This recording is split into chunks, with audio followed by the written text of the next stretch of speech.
tanıdığımız insanlar merhametliydi. Yıkık yer ekseninin tarafı Aşağı tarafta.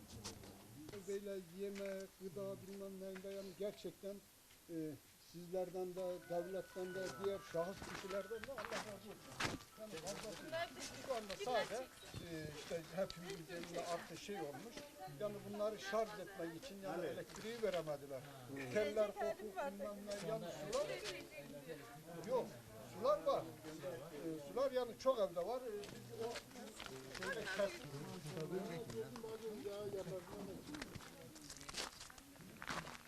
Deprem geçti değil mi? Daha artık kötü yapacağız.